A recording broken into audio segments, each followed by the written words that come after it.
Good morning बच्चों, आप सब कैसे हो। मैं राखी पाठक, आपकी हिंदी की टीचर। तो कल हमने आपकी बुक का जो पहला पार्ट है, हम प्रभात की नई किरण है, उसको मैंने वीडियो भेजा था, आपने देखा होगा। उसको दोबारा देखिएगा। और अब हम उस पाठ का जो आगे अभ्यास पुस्तिका है उसे हम कंप्लीट करेंगे आज। तो मैंने इसमें जो खाली टिक लगाए हैं, जहाँ पर टिक है और खाली जगह है, उनको आप होमवर्क में करेंगे अपने। तो ये आगे की पंक्तियाँ लिखो, हम भारत की नई किरण हैं। इसके आगे की 4 पंक्तियों को अपनी कॉपी पर लिखिए। फिर है हम हैं शिवा प्रताप की रोटियाँ, इसकी भी आगे की 4 पंक्तियाँ अपनी कॉपी पर लिखिए। फिर हमारे क्वेश्चन स्टार्ट हो रहे हैं। पहला क्वेश्चन है, हमारे देश की सीमा पर कौन पहाड़ है जिसके हम पहरेदार हैं, वह कैसा पहाड़ है। इसका आंसर आप अपनी कॉपी पर लिखिए। शांति दूर होने के कारण हम कौन सा कर्तव्य करते हैं। तो मैंने आपको पोयम में बताया था, हमारा भारत देश एक शांति प्रिय देश है, तो हम उसका संदेश, शांति का संदेश पूरी दुनिया में फैलाते हैं। तो शांति दूत होने के कारण हमारा क्या कर्तव्य है। तो इसका आंसर है, जो भी हमारी शरण में आता है हम उसकी रक्षा करते हैं। ये एक शांति दूत का कर्तव्य होता है। फिर हमारा नेक्स्ट क्वेश्चन है, कवि ने भारत माता के लिए किस विशेषण का प्रयोग किया है, उससे हमारा कौन सा गुण प्रकट होता है। इसका आंसर है, कवि ने नवीन शब्द का उपयोग भारत माता के लिए विशेषण के रूप में किया है। यह नए भारत को दर्शाता है, जो धीर, वीर, गंभीर, नए जैसे गुणों वाले नए सैनिकों से सुरक्षित है। फिर हमारा नेक्स्ट क्वेश्चन है, इस कविता में किन 3 समुद्रों का उल्लेख हुआ है जिनकी हमें रखवाली करनी है।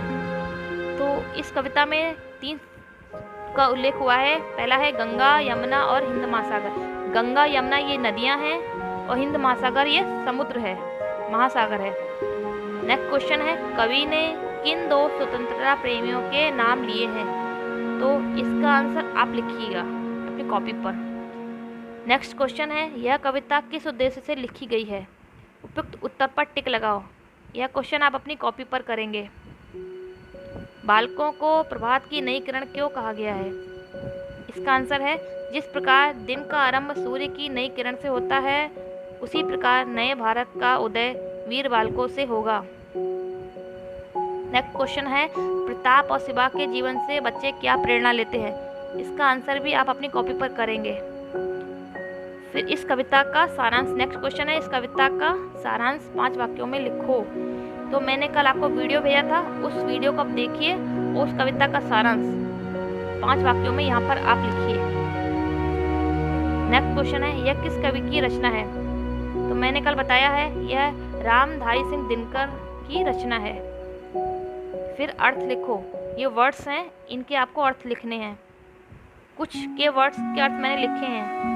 धरणी का है अर्थ धरती, रखवाले का है प्रहरी, रक्षा करने वाले। सुरभि का है सुगंध, वीर प्रसू का है वीरों को जन्म देने वाली। बाकी के जो वर्ड्स हैं, शब्द हैं, इनको आप अपनी कॉपी पर लिखिए। फिर है व्याकरण हमारा, इन संज्ञाओं से विशेषण बनाओ। ये शांति, शांति का विशेषण होगा शांत, ये सब जानते होंगे। नवीनता का है नवीन। तो नेक्स्ट जो 2 हैं, गंभीरता, वीरता, इन 2 के विशेषण आप अपनी कॉपी पर लिखिए। अगर आपको नहीं आएगा तो मैं आपको बताऊंगी। नेक्स्ट क्वेश्चन है, कवि की प्रथम पंक्ति से एक संज्ञा, एक सर्वनाम और एक विशेषण लिखो। तो हमारा संज्ञा है प्रभात, ये संज्ञा है। सर्वनाम आप लिखेंगे और विशेषण है नवीन।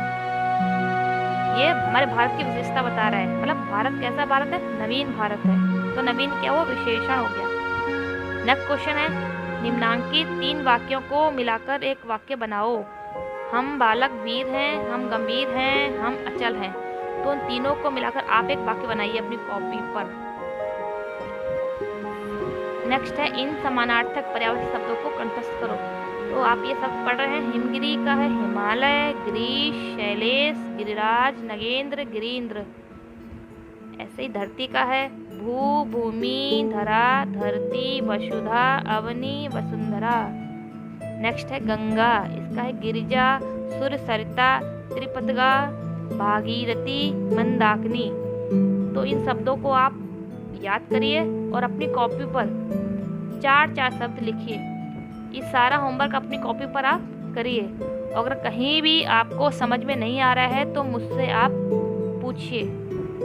और मैं आप सबके माता पिता से भी अनुरोध करूँगी कि आप अपने बच्चों की ये कार्य करने में हेल्प करिए ताकि वो अपना कार्य अच्छे से कर सकें।